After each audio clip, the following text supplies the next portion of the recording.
yesterday I was really thrilled when I heard from my boss, a random act of kindness, a nice gesture from the restaurant that I was working at. We were all laid off the day before, and they wanted to drop off a bag of groceries for me and my family, which I thought was just a real kindness. And so I received a little bag of like lettuce, tomatoes, cucumber, potatoes, just perishable items that the restaurant wasn't able to use. And very grateful to Barbara Hansen and Ed and Lisa Moyes. At this time, we have laid off our staff and helped them as much as we can for the time being, and we are prepared to keep helping them. We also, being a restaurant, had a ton of leftover perishable food. So our chefs made up bags for all of our staff.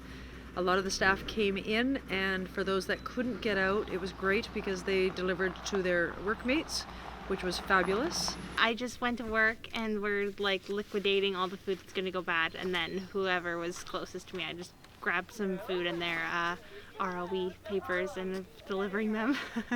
Cool. I just handed them out, but keeping distance. But yeah. It made me feel valued. Yeah.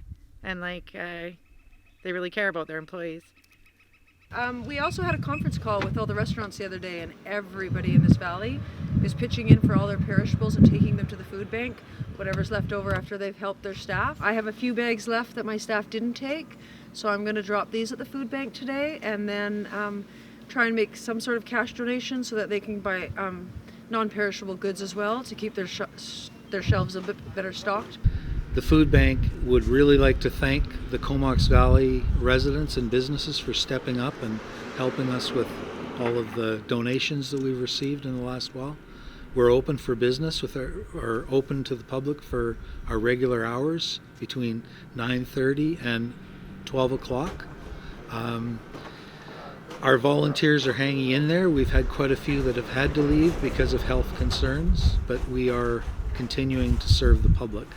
So we're going to continue to stay open as long as we possibly can. We do have food. There's rumors going around that we are out of food and desperate.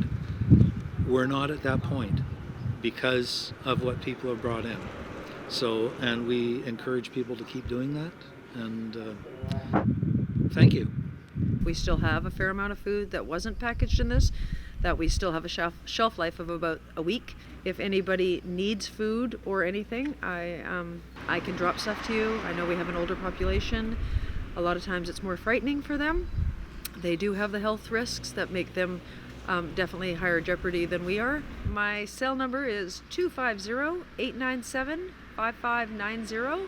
You can call at any time, and as long as we have some food, or I can pick things up at the grocery store or stuff like that for anybody that requires any help. Yeah, those little gestures, those little things that you can do for your neighbor or a friend of a friend or somebody's mom or dad, those little things that you can do to sort of ease the burden that this is kind of placed on everyone.